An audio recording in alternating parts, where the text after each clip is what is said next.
இப்ப நீங்க இதுவே பாத்தீங்கன்னா, இது வெளியில வந்து நாங்க ஃபினிஷ் பண்ணிருக்கோம். பாக்குறதுக்கும் அழகா இருக்கும். உள்ளுக்குள்ள வந்து இது 100% காப்பர். 99.9% pure copper.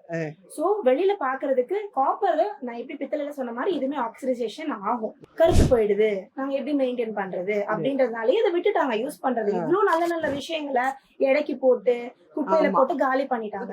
சோ இப்ப இதுல நாங்க என்ன பண்றோம்னா வெளில பேக் பண்ணிட்டு இருக்கோம். என்ன பேக் பண்ணனால இது போகவே போகாது. ஒரு ஸ்டீல் ஸ்க்ரப்ப வச்சு ஸ்க்ரப் பண்ணா மட்டும்தான் போகும். வெளியில சாஃப்ட் ஸ்க்ரப்ப வச்சு வாஷ் பண்ணிக்கிட்டாங்கன்னா போகவே போகாது.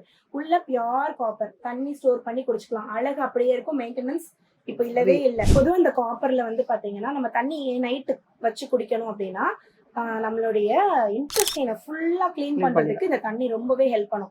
எனக்கு நியூஸ் பேப்பர் படிச்சாதான் நான் வந்து வாஷ்ரூம் போவேன், எனக்கு போன் இருந்தாதான் போவேன், இல்ல 2 டீ குடிச்சாதான் போவேன் அப்படின்னு நிறைய பேருக்கு நிறைய மார்னிங் ஹேபிட்ஸ் இருக்கு. அது எல்லாம் அது சரி பண்ணிடும். நம்ம தைராய்டு கிளாண்டை வந்து ரெகுலேட் பண்றதுக்கு ரொம்ப ஹெல்ப் பண்ணுது. Gut health, good bacterias form பண்றதுக்கு ரொம்ப ஹெல்ப் பண்ணுது. அது மட்டும் இல்லாம நம்ம ஸ்கின் ஏஜிங் ஆகுது இல்லையா, அதையும் நல்லா வந்து கம்மி பண்ணும். சோ இந்த காப்பர்ல தண்ணி வைக்கிறது அவ்வளவு நல்லது. இந்த காப்பர்ன்றது தண்ணிக்கு மட்டும்தான். இல்ல ஜூஸ் குடிக்க கூடாது, இல்ல டீ குடிக்க கூடாது, உள்ள ஈயம் இல்லாம சமைக்க கூடாது. சோ இந்த காப்பர்ன்றது வெறும் தண்ணிக்கு மட்டும் யூஸ் பண்ணணும்.